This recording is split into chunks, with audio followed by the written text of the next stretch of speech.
Hey, welcome back, ScreenCrush. I'm Ryan Arey, and X-Men 97 has what I consider to be the perfect X-Men scene ever to be put on film. The show isn't perfect. In fact, I've got a big gripe with it I'm going to talk about a little bit later on. And also, guys, we have a special treat for you. A little later, I'm going to be joined by comedian Mike Lawrence and our own Colton Ogburn to get their thoughts on the show, and if they think this might just be the best X-Men adaptation of all time. And of course, please don't forget our X-Men parody merch like the X-Fist Club, the Deadpool MCU Savior, X-Men Nighthawks, and many more, all for sale at our merch store where you can help support our channel. The link is below. So to explain why this show is so good, I think I can narrow it down to the most perfect X-Men scene I've ever seen, Magneto's trial. Now, when I say the perfect X-Men scene, I'm not talking about my favorite scene or something that's the most badass. The best scene is Logan dying in his daughter's arms, and I'll hear no quarrel on that. But the perfect X-Men scene is one that fully represents what these heroes are truly up against, in the same way that Spider-Man saving the runaway train shows how he puts the needs of others ahead of himself. The X-Men are superheroes, but they're defined by one statement: they protect the people that fear and hate them. And I've never seen that done better than what we saw in this scene. So let's walk through it. This is the scene where Magneto decides he's going to try to fulfill his friend Charles Xavier's dream. After a lifetime of resenting humans for hating his kind, he has decided to turn the other cheek. He's rescuing human and mutant children, and we see this portrayed through the media.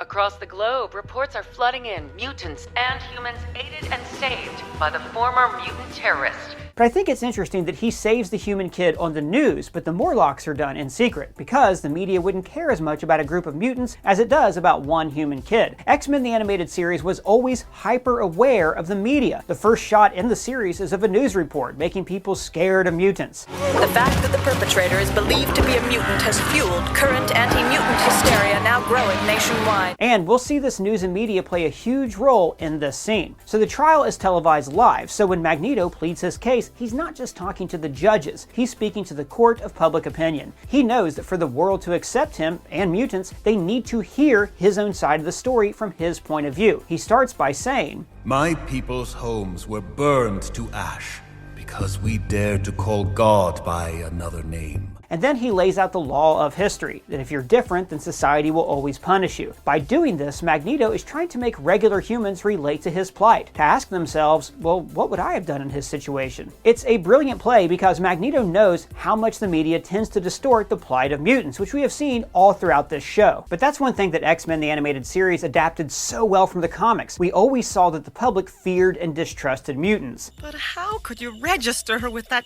mutant control agency as if she were some sort of criminal? In Season 2, we see the Friends of Humanity fight the X-Men, not with weapons, but with bad press, as they frame mutants for riots and attacks. Heck, even the first image of the show was a news broadcast. The one witness said only one isolated, big, hairy... She's one of them, Martha. The news media often distorts events because of a political or a profit bias. They want you to be afraid so you'll keep watching the show. In fact, these days, everybody even has an algorithm that filters out your news to lean into your existing bias. And that's why it's good to know exactly where you're getting your news from. Like, for instance, Ground News. Like, Ground News is an app and a website that gathers related articles from across the world into one place. But they give you the context about the source's political leaning, their reliability, and their ownership. So this means that you can see through their bias and think critically about the news you consume. That is why I'm proud to have Ground News as a sponsor for this video. So let me show you an example. Here's a story about the US and the UK going after a Chinese spy campaign that may have compromised the data of millions of people. It's a pretty important story that I didn't see on any of my regular news feeds. But here I can see who reported the story, which way they lean politically, the factuality, and whether or not the news came from independent ownership. This story was covered by 13 sources, 5 left, 1 right, and 7 center. They even show you what aspects of the story these different outlets are focusing on. Especially with the election coming up, I want to be informed and know that my news isn't trying to sway me one way or the other. They even have this section called Blind Spot that shows you news stories that each side is ignoring. And by the way, this is all backed by ratings from 3 independent news monitoring organizations. This is an incredible resource, and I have been looking for a service like Ground News for years, so I highly encourage you to check them out. If you go to groundnews.com/ScreenCrush or click this QR code, you'll get 40% off their Vantage plan, which includes unlimited access to every feature. Or you can try their Pro plan for less than $1 a month. Totally worth it. Your subscription will not only help this channel, but you'll be supporting an independent platform working to make the media landscape more transparent. Now, back to X-Men. So, back to Magneto's trial. He talks about the vicious cycle of violence and says, "The oppressed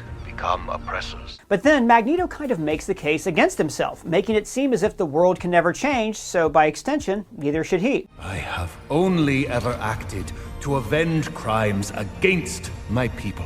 And right when this courtroom drama reaches its fever pitch, protesters storm the UN. This is proving Magneto's point. He claims that the rule of law was just an excuse people use to carry out their own hatred and prejudice. So when the system attempts even-handed justice, the mob no longer believes in the system and instead takes the law into their own hands. This way to the traitors! Then the X-Men have to step in to peacefully stop the rioters. Now, if the X-Men were facing a bunch of supervillains or robots, and they could just kick ass. But instead, the X-Men have to act as if these people are not their enemies. These are the same people that the X-Men fight to protect every single day. And they're also fighting to protect the institution that's about to convict their leader to die. And then, in one single act of violence, we see the end result of hatred: extermination. This is your dream, my kind, splayed before you, powerless and afraid. So Magneto takes the assassin and pins him against the crest of the UN, what is supposed to be a symbol of world justice, and then flays him like he's about to be crucified, spinning him around like he's on the Wheel of Fortune. We're wondering, how's this going to end? Where is the wheel going to stop? Can Magneto truly change? So when he takes the judges and the assassin into the atmosphere, it looks like he's putting on his display of his God Almighty power, like he's brought them into the heavens to show them how small and insignificant their power is compared to his. Except what he's actually showing them is that the world is small and insignificant. It's a riff on Carl Sagan's Blue Dot essay when he wrote about how the Earth is very lonely in the cosmos and we only have this one small planet to help sustain us. Our planet is a lonely speck in the great enveloping cosmic dark. In one gesture, Magneto shows everyone that our differences are petty and the values that unite us are strong. This is a shared world with a common future, and that my kind, like yours, have the right to live in it. And yet, he really does want to drop them. Like he has this tear rolling down his cheek, and his final, perfect sentence leaves us unsure if this whole hero thing can even stick. After saying he's trying to do better, he says, "Do not make me let you down." So to me, that's the perfect X-Men scene. So to me, that is the perfect X-Men scene. I actually think the show made a mistake in episode 3 that kept it from being like totally perfect so far. But now I want to talk to Mike Lawrence and Colton Ogburn. So Mike, you're like me, you're a longtime comic book fan. You approach these things from the point of view of like comics first, and this is a mere adaptation. For you, 3 episodes in, what are your thoughts on X-Men 97 so far? Yeah, I think it's really great so far. It's weird hearing American voices in an X-Men cartoon. I'm used to everyone being really Canadian. Yeah, and saying Surrey and things like that. Surrey, yeah. You know, we need to do something about this, Mr. Sinister. But yeah, and I think some of the old voices, some are better than others. I think Storm still got it. She's even better now. Oh my God, yeah. Wolverine, the healing factor is not working on his throat. Go easy on him, pal. He just sounds off. I don't know what it is. He sounds really different. You're not wrong. But he invented the gruff Wolverine. Before that, he was Australian. Want a piece of fruit? No, but like Cal Dodd, like it doesn't sound exact. I mean he's older, so. But then, I think it's been pretty good. Like, the animation took like a little bit time to get used to, but I think this last episode was the best animation I've ever seen on either series. The mask fogged up, on the baby. Yeah, the nightmare sequence was fantastic. With the Inferno stuff, I think it's been pretty good. And it's interesting because it was very clear that the people who made the first one were really into the Claremont Byrne stuff, and it's like, and now we're in 2024, and they're adapting. These stories, Inferno, the Trial of Magneto, these were stories that had already existed when the first cartoon was made, but these are the stories that the people making the cartoon now grew up with. And and they're very they revere everything. Like that Magneto suit is awful. It's always been awful, but I love that they're going full in on it. Because he had another one too, right? He had where it was like all purple. Yeah, they ditched the M after I think after 200. Maybe it was around the New Mutants for a bit, but they ditched it right away. And they give him sleeves. It's like when he's like running the New Mutants and stuff. Yeah. And he no longer, Yeah, like puffy sleeves, right? Like pirate sleeves almost. Yeah, it's so funny. Like in this third episode when he's getting like cut by the glass in his arms, I'm like, yeah, put some sleeves on, you dumbass. Yeah, John Romita Jr. has given us a lot of great pages, a lot of great designs. That Magneto suit with the M was definitely not one of them. I just talked to say you can't see the Holocaust tattoo. If he's sleeveless, you should be able to see his Holocaust tattoo. That's true. Was it not in? I didn't even think to look for it. Was it in the episode when we see him sleeveless? No, because he has it in the comic. Well, he gained it in the comics around issue 150. That wouldn't be an Easter egg, right? Yeah, that'd be a pretty big Easter egg for us to notice. If it's in there, I definitely missed it. I just talked about that Magneto trial and how I thought it was like the best. Like if you're gonna say this is the X-Men scene, this scene shows you what the X-Men are, then it's this scene. And I don't think in the original series, which I've watched countless times, recently rewatched it for the show here, I don't think we ever got a scene like that. Colton, what about you so far on the show? Like, what are your thoughts on X-Men 97 and where it's at and how it holds up as an adaptation? Well, I hadn't seen the original animated series since I was a kid. And I always held that show, to a very, high bar. I thought that, I loved that cartoon when I was a kid. But I simultaneously had this memory of it being, I don't know, maybe a little kiddie, a little corny. So when X-Men 97 was coming out, I found myself kind of wondering, do I really want to watch this like Saturday morning cartoon? Is it going to be kind of too kid-like? And that's really hypocritical of me because I'm usually the guy that if anyone like disses on a show simply because it's animated, I will immediately scold them for that. Yet there I was doing the same thing.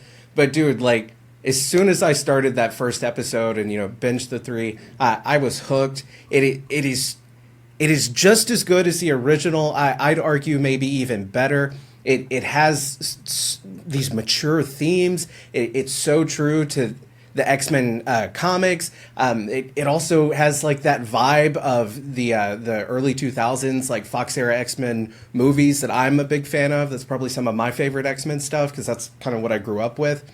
And so I've just been really pleased with this series. I'm excited to see what they're going to do with the rest of the season, and I'm glad they're being kind of weird with it. That third episode that was a little out there, and I'm glad that they're going out there and doing the weird stuff, even if it might be a little off-putting to some fans. I'm here for it. Well, I want to ask Mike about that third episode because you said, okay, they're adapting the stuff that came after Claremont Byrne. Great, and the Claremont Byrne stuff is revered. I personally think the Brood story that Claremont did after Byrne was better than the Dark Phoenix saga, but I'll die on that hill. So they're adapting those stories. You will die on that hill. Hey man, there's a whole thing there where Kitty, like she's 13 years old, she's just joined the X-Men, she's learning about death for the first time because an alien parasite's about to kill her, and she has like this really just rooted conversation about death in this fantastical circumstance. It's a great, like when I reread it, I was like, how did I skip over this? Everybody talks about Dark Phoenix saga, but I don't know. Everything's also a product of its time. So you get into these later issues. Claremont saw Alien was like, I could fill 8 months with this shit. 8 months, or like it felt like 8 years. There's a part in the later books. I know, Mike, I know you know this. I'm talking to all the people who watched and don't necessarily know comics. I talked in our Easter egg video about this with Madeline Pryor, right? How much Claremont hated that. He intended Madeline Pryor to be Scott's happy ending. To be like this, he loved the character, thought that he deserved this after Jean died. And then you can kind of tell when you go through and reread it. It's like she's this thing, and then she becomes like a member of the X-Men, and then she's the guy at the chair, and then all of a sudden, like she meets a demon and is evil. I personally kind of hate Inferno. I've got some thoughts on how they did it in this episode. What do you think about how they adapted that big crossover into this single episode? I mean, I think they did a great job. I just read it for the first time, knowing that I was going to be on the show, and I was out of X-Men by then, and the Jim Lee stuff. I think Claremont Byrne stuff is my favorite stuff ever. And then there's good stories. There's good stories after that. And even Inferno has the feeling of like a Dark Phoenix retread. But I think that they did a great job. I think they to take a long crossover into one episode, I think what they did was smart. Was they just kept the emotional beats. They really did make it a story about Scott and Jean. It was the best Mr. Sinister has ever been. Mr. Sinister has always been one of those characters, and X-Men has this a lot. Apocalypse is another one. Characters that look cool, but they like never really do anything. No, Apocalypse can turn his hands into mallets. What are you talking about? He does it all the time. It's the dumbest. Yeah. And I love that. I hope they bring back that old voice actor. He was the best, the Apocalypse guy. But no, Sinister was like genuinely scary here. And everything in the episode was about hyping him up. When, Beast is like, I found his signature. Oh dear. Yeah. The Sinister stuff, too, when you go back and you read those comics, which I've also recently reread, I'm like you. I had gaps in my collection in different places, so it's been fun for me to, like, read the connective tissue and different stuff, and as an adult to go, ooh, it doesn't quite land as well as I thought it did, when I was 13. The Sinister's another villain, though, who in the comics seems like he kind of came at it like he was just there for the Madeline story, and they retconned it later and said he was in charge of the Marauders and stuff like that. You're not the biggest Cyclops guy, right? Do I remember this right? I am, in the sense that, like, I was on a show earlier this year called Tears of a Clown, where we ranked the X-Men, and I was the only one who put Cyclops at S tier because I think he is the X-Men. Him and Storm, like, it's like, they're the quintessential. You need them both. Which is why I can't say I love those Fox movies, because I think they did a disservice to both those characters. And, seeing how well they've been taken care of on this show. But I mean, the life-death stuff with Storm and how they really nailed that. And then Cyclops, yeah, it's like, he is a dork, but that's what's awesome. Like, he's the guy who never leaves the school. He's Screech. Remember with Screech? Screech stuck was around for Saved by the Bell. Yeah. Then he was in, and I know Banshee should be called Screech, but Screech was in Saved by the Bell. Then he was, then he was in the college years, and then he was in the new class, right? And Screech built robots. Screech was really smart, but he doesn't want to leave Bayside. And Scott doesn't want to leave the mansion. And even like how insecure he feels when Magneto takes over, and he like feels like he was like cock blocked by Xavier's will. Maybe because Xavier, maybe that obviously like Magneto would be a better headmaster for the school if he turned good, and Xavier has his reasons, right? I always thought, though, watching that second episode, if his reasoning was maybe he wanted something else for Scott and Jean, because Jean was pregnant and he wanted them to go off and have a family. Yeah. He does say in the comics when Xavier comes back from space the second or third time, I can't remember, he tells Scott, this is after Scott had to send his baby into the future to become Cable, he says, oh, I wish I could have met that kid. I would have called a grandchild, So there's that kind of sweet fatherly thing where maybe he just wants him to be able to get out. I'm not sure. Yeah, but it's like he has gone through a real journey. He's the first X-Man. He is the ideal of the dream. And he's a guy who really can't function in regular society. Like, he's hot enough to not be a Morlock, but, the glasses thing is still... They tried. That's my favorite thing about the They tried. X-Men. Callisto tried to breed him. It was like an archive of our own post. Yeah. And, that's my favorite thing about the X-Men. All the hot people live in a mansion and the ugly people live in a sewer. So it is like life. They invited the Morlocks to come live in the mansion, and Callisto was like, nah, I think we're going to kick it in the sewer for a while. we really dig it down here. And I think somebody like Leech must have been like, wait, Callisto, hold on. Can we talk about this real quick? Can we there's a tunnel right here that goes into their mansion. We could just literally dip back and forth whenever we want. Colton, talking about little baby Nathan Charles Christopher Summers, did you think that it was obviously like the way he was born while Magneto during his trial, I thought was phenomenal. Like how it's intercut with Magneto saying, we're fighting to live in this world at the same time Jean is fighting to give birth. Gives me chills even just talking about it now. So well done. Probably my favorite X-Men scene ever put to film. But I was really surprised in the second episode. They went straight into it, man. They went straight into like, all right, baby Nate, off you go into the future. We got other shit to do. I thought that they would have kept him around for a few episodes. Did it seem abrupt to you? How did that emotional beat land for you? Well, I think it would have felt a little abrupt in like a hour-long like live-action adaptation, like of the X-Men, like put into a series format.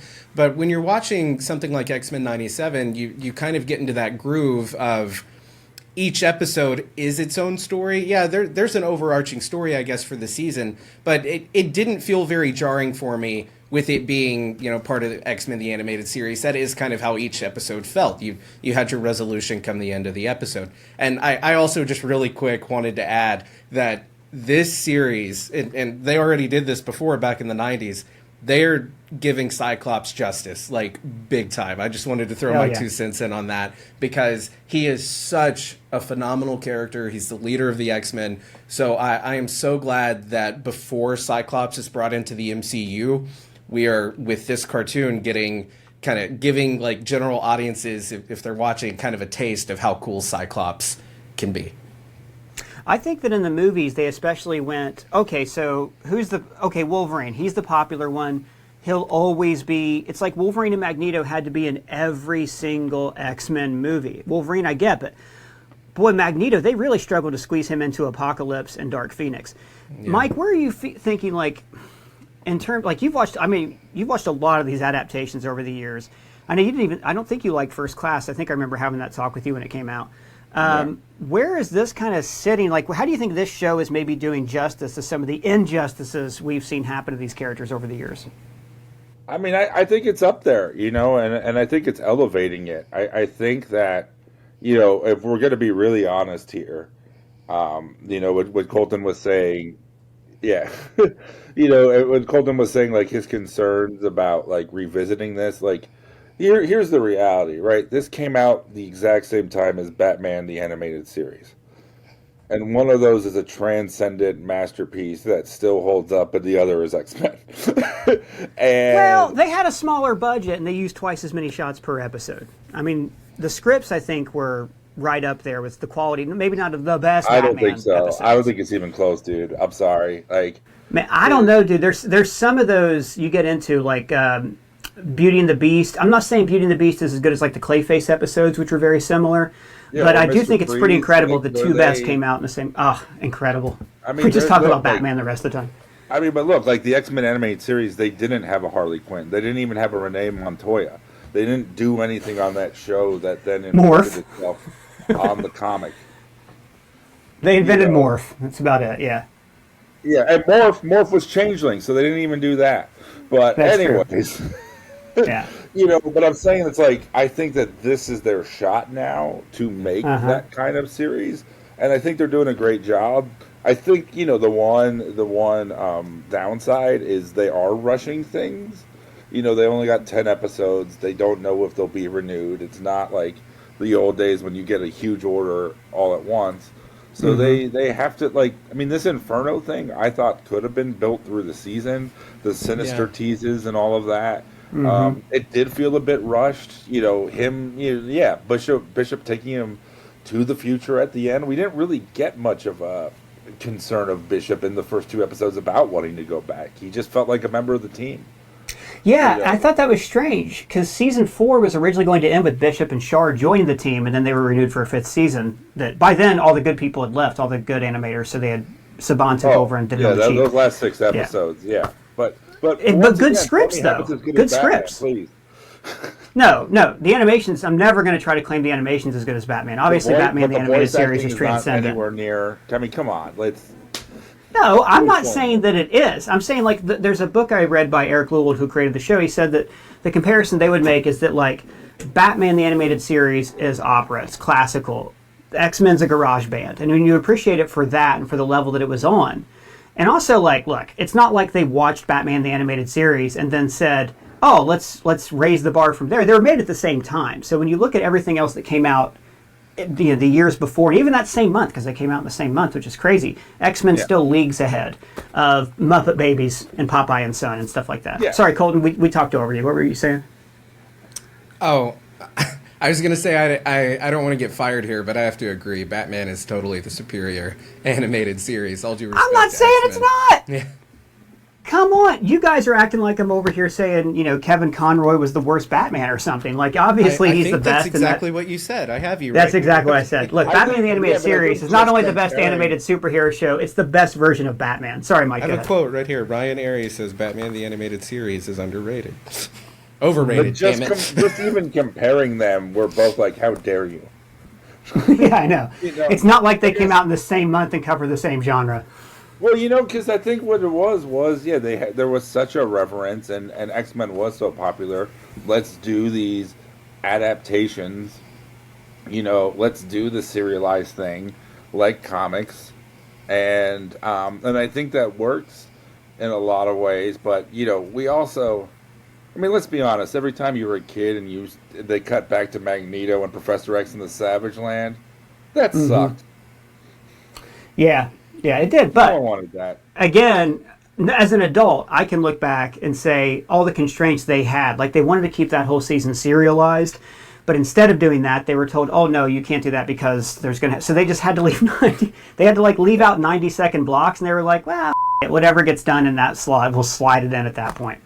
But you have to admit, as far as adapting the X-Men, this is leagues ahead of, okay, so how are we going to put Magneto in this, and are we going to have to explain why he's in his 60s but he still looks like Michael Fassbender? What do you think this kind of thing is going to do? We've all been curious since Disney bought Fox, right? How they were going to be doing these movies, the live-action movies. Like, are they going to introduce them slowly, like the mutants slowly? Now it looks like they're setting up Avengers versus X-Men and different universes so they can finally wrap up the Fox X-Men universe. Mike, what is it you think that has been missing from live-action adaptations that maybe we're seeing in X-Men 97? The fact that they're superheroes. I think that people who do the X-Men get so stuck on the metaphor. Bryan Singer definitely did, which is not the worst thing he's done. But, people get so obsessed with the civil rights thing, which was, and it's like, and I think that it is important, but the X-Men should also save people and help people. Like, that scene in the second episode where Magneto just stops a roller coaster and saves human beings. That there wasn't a mutant that attacked the roller coaster or anything. He just, the X-Men should do stuff like that, but they should also go to space. They should, look, the Savage Land, I don't think has ever worked, but I like seeing them there. I like seeing them in Mojo World. I like seeing them go on adventures and save the universe from cosmic beings and stuff sometimes. It shouldn't just be the good mutants versus the bad mutants all the time. I think that gets old. Yeah, it does, especially when you consider that it really wasn't what Lee and Kirby intended when they did the original book. I saw a Facebook post the other day. You mentioned that X-Men was very obviously the last book of the month they did, and neither of them really put that much thought into it. Lee even said at one point, and by the way, I think that Kirby had way more to do with creating the X-Men than Lee did, but Lee said, I just couldn't come up with powers, so I said they were born with them. So this idea that Xavier was Martin Luther King and Magneto was Malcolm X was not even close. No. If early Magneto was supposed to be Malcolm X, and they had a really bad vision of what Malcolm X was, because he was a mustache-twirling villain who talked like he was from a Saturday serial, Yeah, and Magneto's Magneto's in that first issue. He throws wrenches at people. He's not a Holocaust survivor. None of that comes until almost 20 years later. And that's that's the beauty of comics too, that they are monthly and you can add things and you can make layers of things, and it's like it is a Claremont thing where it's like, here's a guy who wasn't the biggest writer, and he's like, give me this book, I will make it my own, and he made it the biggest thing. Are you reading any X-Men books now? Where are you up on that? No, I've been reading a lot of the older stuff. Like I said, I'm trying to fill in some of the gaps. So I did just read Inferno. I just read Crisis and all the tie-ins. I don't know. There are modern comic books that I love, but there's also stuff that I missed. And with digital, you can read everything. Between Marvel Unlimited and DC Infinite. They curate the stuff for you so you can fill in the gaps and all of that, and I kind of love doing that.